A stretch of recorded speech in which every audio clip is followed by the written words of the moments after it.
Step number 1, अपने आलस्य को भगाओ दूर और जाओ अपने विंगीज के रूम मेरे नूर।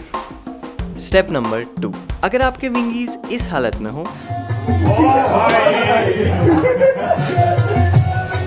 तो leave them alone. Step number 3, जब आपके विंगीज नॉर्मल हो जाएं तो दोबारा उनके कमरे में जाओ, grab a pen and paper and start planning. Step number 4, choose the location, set the budget and decide the dates.